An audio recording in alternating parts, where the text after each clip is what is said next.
Saudações, graça e paz a todos. Como os irmãos sabem, nós trabalhamos em nosso canal com vídeos expositivos sobre teologia, visões da palavra de Deus, pregações, coisas que tangem a palavra de Deus. E é com muita humildade que nós abrimos sempre espaço para perguntas, né?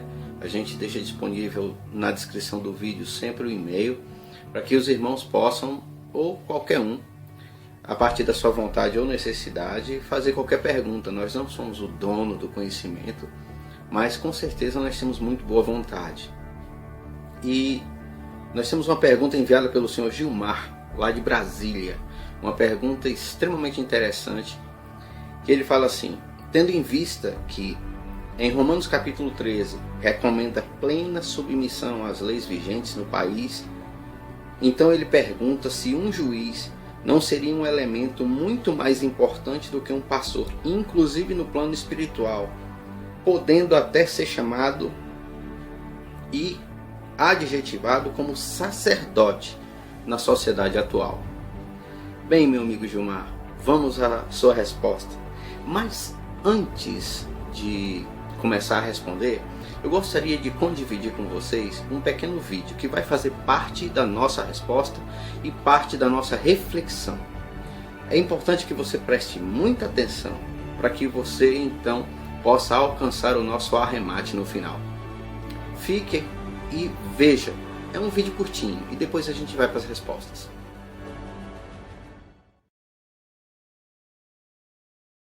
Uma notícia que viralizou nas redes sociais na última semana vem do estado do Maranhão, mais especificamente da cidade de Imperatriz.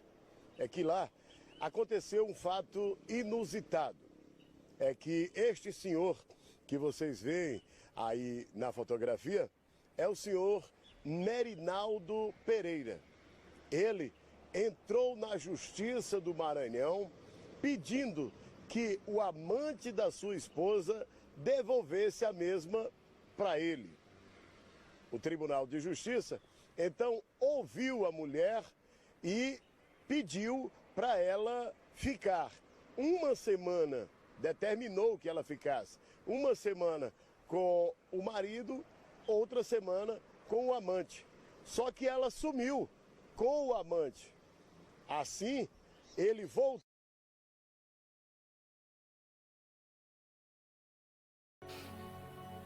Bom, seria cômico se não fosse trágico. Muita gente deve até pensar que eu falto com respeito às pessoas demonstrando esse tipo de vídeo, mas eu fiz questão de mostrar isso como parte da resposta. Um juiz tem como padrão a lei, e nós devemos então considerar a lei do nosso país, a lei brasileira. E eu resolvi começar com esse vídeo para mostrar a vocês o seguinte: existe uma grande diferença entre ser legal e ser justo. A legalidade está sempre subordinada à lei. A justiça, ela é outra coisa.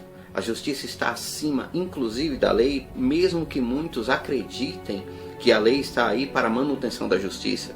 A intenção é essa, e posso dizer que o sistema humano é um sistema que tem tentado estabelecer justiça, apesar de que, muitas vezes, a legalidade e a justiça não são correspondentes.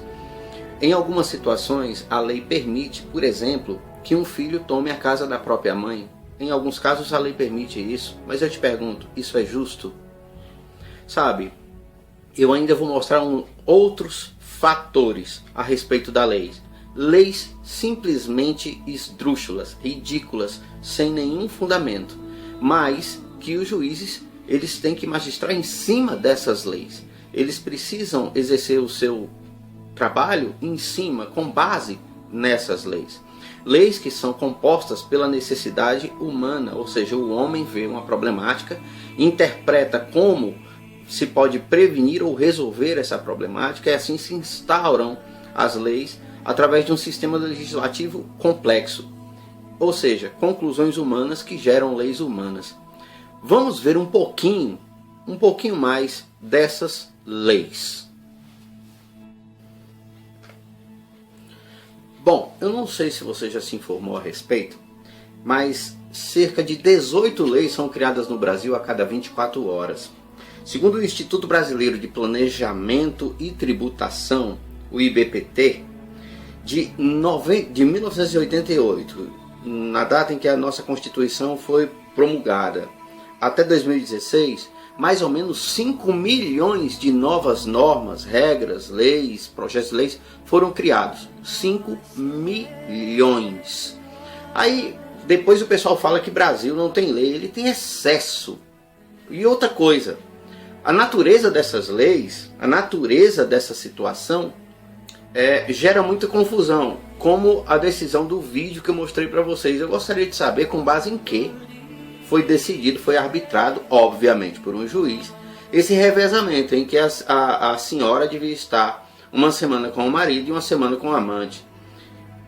Vamos refletir um pouco sobre a natureza dessa decisão, porque assim, com base em que lei foi decidido, foi sentenciado, foi arbitrado isso?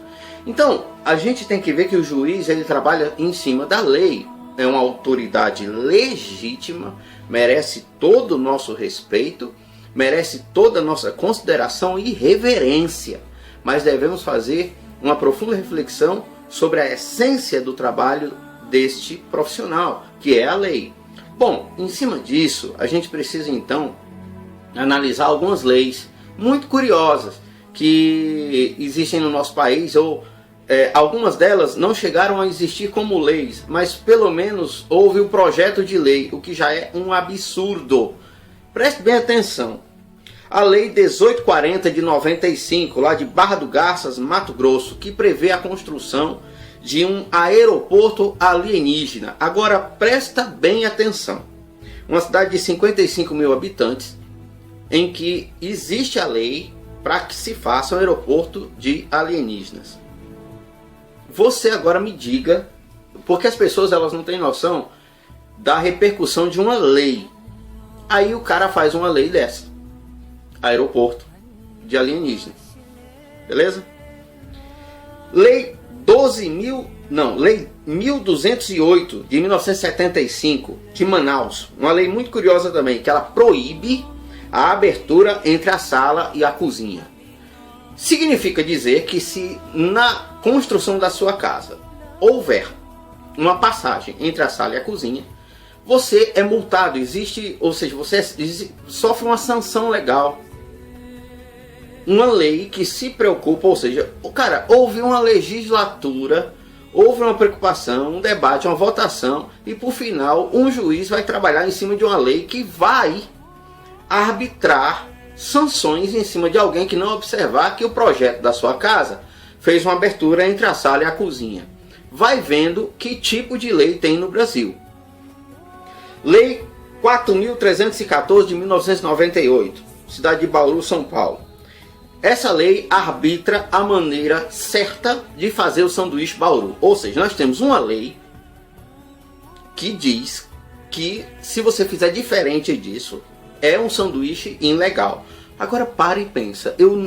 Até hoje eu não consegui entender essa sentença, mas a situação, a circunstância gerou um sanduíche ilegal. Olha bem, Lei 2.983 de 2015 de Minas Gerais, que proíbe celular em restaurantes. Bom, eu fico pensando, no celular, ele veio para o nosso sistema de vida ultimamente, pagando conta, vendo o teu saldo de dinheiro, chamando táxi, pedindo ajuda porque é um telefone, pode pedir uma ambulância. Mas para qualquer uma dessas situações, se você puxa o celular no restaurante, é ilegal. Me responde, que lógica?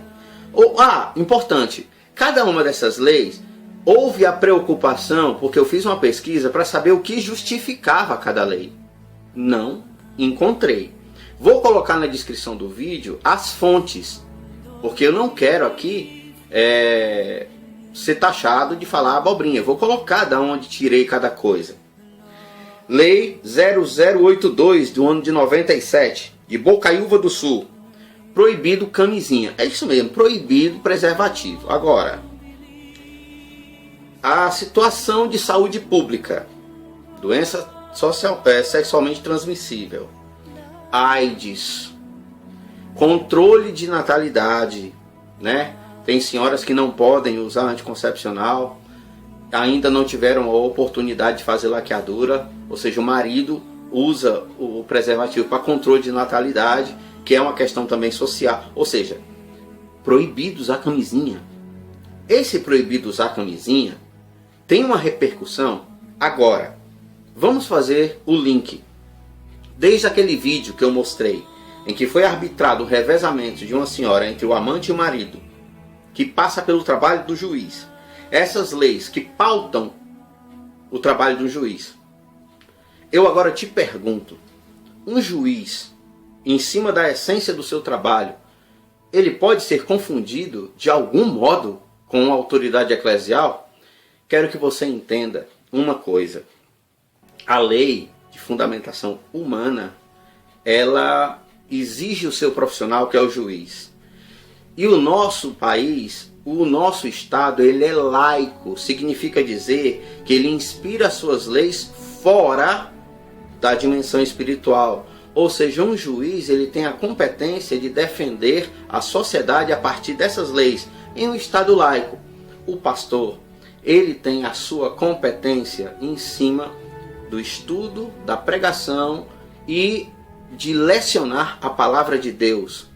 E o texto que o nosso amigo Gilmar citou, Romanos capítulo 13, ele diz exatamente o seguinte: toda alma esteja sujeita às autoridades superiores, porque não há autoridade que não venha de Deus, e as autoridades que há foram ordenadas por Deus. Toda autoridade vem de Deus, contudo toda autoridade tem a sua competência. A autoridade policial, uma competência. A autoridade judiciária tem a sua competência. A autoridade de saúde tem a sua competência. A palavra de Deus não fica louvando a personalidade nem o trabalho de um juiz, mas indica que ele tem a sua competência dentro do seu segmento, tal como o pastor também tem a sua competência no seu segmento. Não. Um juiz, ele não pode ser considerado como autoridade espiritual. Seu trabalho é laico, seu trabalho é legal. Um pastor tem um trabalho espiritual, de aconselhar, escutar, orar pelas pessoas. Tem o trabalho de transformar em bênção, através da palavra de Deus, as pessoas que têm uma vida difícil, tantas vezes chegando e falando dos seus problemas. Essa é a prerrogativa de um pastor, bem diferente da prerrogativa de um juiz. Reitero que o juiz é uma autoridade que merece todo o respeito, toda a reverência, e a palavra de Deus defende esse respeito, mas cada um no seu quadrado. Que Deus vos abençoe. Fica o e-mail, mande a sua pergunta e que Deus vos abençoe.